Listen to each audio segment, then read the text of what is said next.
বন্ধুরা, বিডব্লিউএম বাংলা ইউটিউব চ্যানেলের আরও একটি নতুন ভিডিওতে আপনাদের স্বাগত। বন্ধুরা, দেখতে দেখতে 2025 সালটা পেরিয়ে 2026 সাল চলে এলো। আমি কিছু সংখ্যক মানুষকে শুধিয়ে দেখেছি যে তাদের 2025 সাল কেমন কেটেছে। কেউ বলে ভালো খারাপের মধ্যে কেটেছে, আবার কেউ বলে খারাপ কেটেছে, কিন্তু সেখানে ভালোর সংখ্যা ছিল কম। চলুন এখন 2026 সাল কিভাবে সুন্দরভাবে খুব ভালোভাবে কাটানো যায় তা দেখে নেওয়া যাক। একটা কথা আপনি শুনে থাকবেন, প্রতিটা খারাপ সময় পার করার পরেই ভালো সময় আসে, ঠিক যেমনভাবে রাতের পর দিন আসে। এই নতুন বছর আমাদের কাছে আরও একটা সুযোগ করে দেয় নিজের কঠিন পরিস্থিতিকে বদলানোর। আর আমি মনে করি পৃথিবীর সবথেকে খারাপ কাজ হলো সুযোগ ছাড়া ও সময় নষ্ট করা। আমরা সবাই 2025 সালকে পার করে এসেছি। 2025 সাল আমাদের শিখিয়ে দিয়ে গেছে 2026 সাল কেমন করে কাটাতে হবে। 2025 সাল আমাদের মানুষ চিনতে শিখিয়ে গেছে। 2025 সাল শেষ হওয়ার সঙ্গে সঙ্গে বলে গেছে 2026 সালে কি করা উচিত আর কি করা উচিত নয়। একটা কথা আছে, জানুয়ারি স্বপ্ন দেখায় আর ডিসেম্বর বাস্তবতা দেখায়। আর এই কথাটা একদম সত্যি। বেশিরভাগ মানুষ তার স্বপ্নের জন্য যতটা পরিশ্রম করা দরকার ততটা করতে পারে না। বেশিরভাগ মানুষই সারা বছর কাজের প্রতি ভালোবাসা ও শৃঙ্খলাকে ধরে রাখতে পারে না।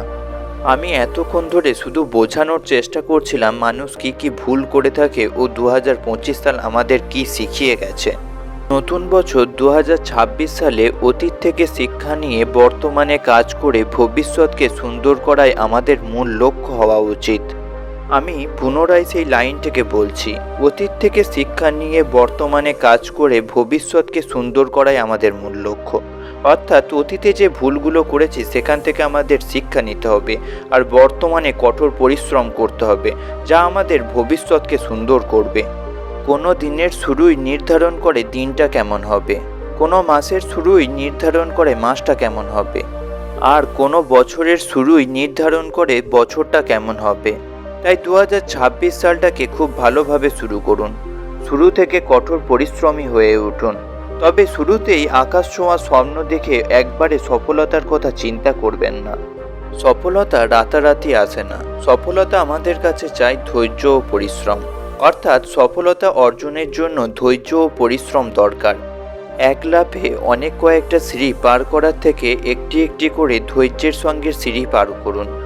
এক লাফে অনেক কয়েকটা সিঁড়ি পার করতে গেলে আপনি পড়ে যেতে পারেন, অর্থাৎ আপনি ব্যর্থ হতে পারেন। কিন্তু আপনি আস্তে আস্তে নিজেকে উন্নত করতে থাকলে আপনি সহজেই সফলতা অর্জন করতে পারবেন। 2026 সালে আমাদের উচিত একটু একটু করে প্রতিদিন নিজেকে উন্নত করা। তাহলে বছর শেষে আপনি দেখবেন আপনি আগের থেকে অনেক বেশি উন্নত হয়ে গেছেন। আর অবশ্যই যেন 2026 সালকে নিজের জীবনে সফলতার বছর হিসাবে তৈরি করুন। ভিডিও ভালো লাগলে ভিডিওতে লাইক করে শেয়ার করে দেবেন, যাতে অন্য মানুষেরাও দেখে উপকৃত হতে পারে। এই ধরনের নতুন নতুন ভিডিও পাওয়ার জন্য বিডব্লিউএম বাংলা ইউটিউব চ্যানেলকে সাবস্ক্রাইব করে পাশে থাকবেন।